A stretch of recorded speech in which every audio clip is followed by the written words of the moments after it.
Common మ్యాన్కి అందుబాటులో ఉండాల్సిందే, ఉండి తీరాల్సిందే. అలాగే మల్టీప్లెక్స్లో వాళ్ళకి వేరియస్ రీజన్స్ ఉండొచ్చు. మేము కట్టడానికి ఇంత అయింది, మాకు ఇంత స్టాఫ్ ఉన్నారు, మాకు ఇంతమంది ఉన్నారు, ఏదన్నా కావచ్చు. 350 కాఫీ అంటండి, 3 రోజులు తాగుతాను నేను మా ఇంటి మొత్తం కలిపి. ఇది పరిస్థితి. వాటికి భయపడి చేస్తున్నారు జనం. నిజం ఇది. ఇంత అమానుష్యం అది. ఖచ్చితంగా ఇందులో ప్రొడ్యూసర్లకు కానీ లేదంటే ఎగ్జిబిటర్స్కి కానీ ఎవ్వరికి సంబంధం లేని అంశం. ఇది ప్రభుత్వానికి మాత్రమే ఉంది సంబంధం. ఇంత నియంత్రణ అనేది వ్యవస్థకే ఉంది. సుప్రీంకోర్టుకు కూడా పోతే ఏం చెప్పిందో తెలుసా? అవునా, అలా జరుగుతుందా, దీని మీద రాష్ట్ర ప్రభుత్వాలు ఏదో ఒకటి తీసుకోవాలి. నువ్వు ఒక ఆర్డర్ ఇస్తే అయిపోద్ది.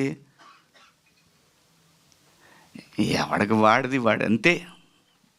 కానీ కోర్టు ఆర్డర్లు వచ్చే లోపలే మారిపోతుంది. కోర్టు ఆర్డర్ కాదు గురు, కోర్టు ఆర్డర్లు పక్కన పడే. అసలు ప్రభుత్వానికి అజమాయిషి తీసుకోవాల్సిన బాధ్యత ఖచ్చితంగా ఉంది. అది ఏ రాష్ట్ర ప్రభుత్వమైనా కేంద్ర ప్రభుత్వం ఎవరైనా సరే.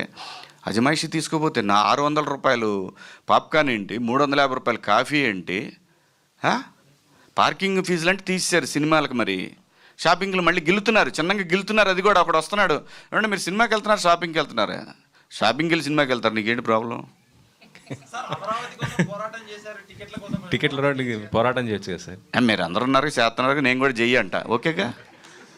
మొన్న మీరు ఐబొమ్మ రవి ఏదైతే మాట్లాడారు, దానికి మంచి పాజిటివ్ అయింది. మీ ఏదండి? ఐబొమ్మ రవి మీరు ఇట్లా పాజిటివ్గా వాడుకోండి అని మీరు చెప్పారు. జై బాలయ్య. లేదు